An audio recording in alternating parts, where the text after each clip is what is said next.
Hello guys, welcome back to another video, and in this one I'm going to be talking about the origins of environmentalism and connecting with nature. So, where does the environmentalist part of somebody come from? Why are some people environmentalists? The answer is relatively simple, yet also quite complex. Environmentalism most likely starts in nature. Experience in nature is profoundly important for both people and the health of our planet. Last Child in the Woods by Richard Louv notes, in 1978, Thomas Tanner, professor of environmental studies at Iowa State University, did a study of environmentalist influence. Thomas looked for what it was in their lives that made them environmentalists. He polled staff members and officers of major environmental organizations. He found that the most frequent influence for environmentalists was childhood experience in nature.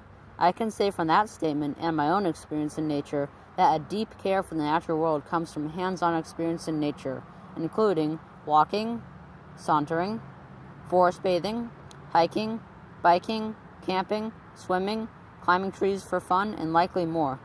Sauntering is basically walking slowly and mindfully, often in nature. Forest bathing is similar and includes walking slowly, not for exercise or to cover distance, but to immerse oneself in nature, to improve mental health, stopping and sitting occasionally, taking in your surroundings, and using your senses. So where does the environmentalist part of somebody come from? This is my input. An environmentalist comes mainly from early experience in nature, during the childhood years or a little bit later. Sorry, eyes are watery. Allergies. Anyway, where was I?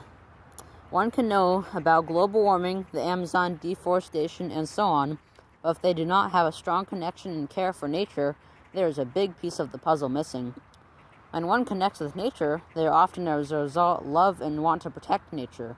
When one disconnects with nature, their mental health can start to drop, and they don't form that wonderful bond with nature.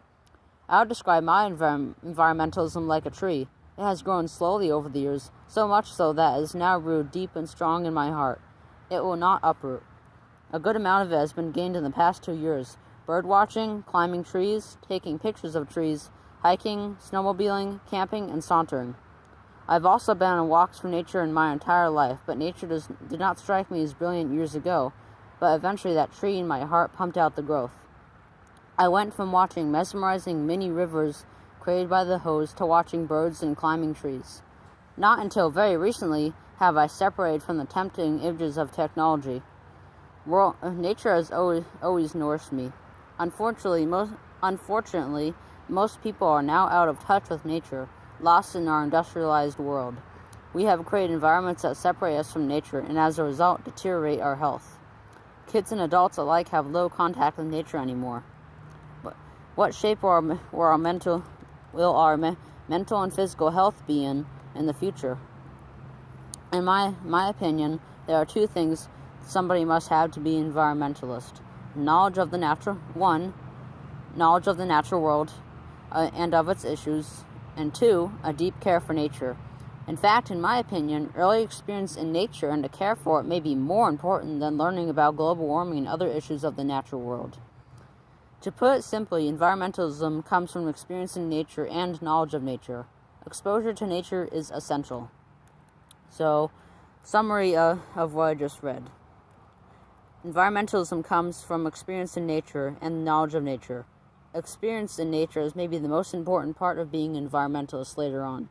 My own environmentalism stemmed from outdoor activities and fun.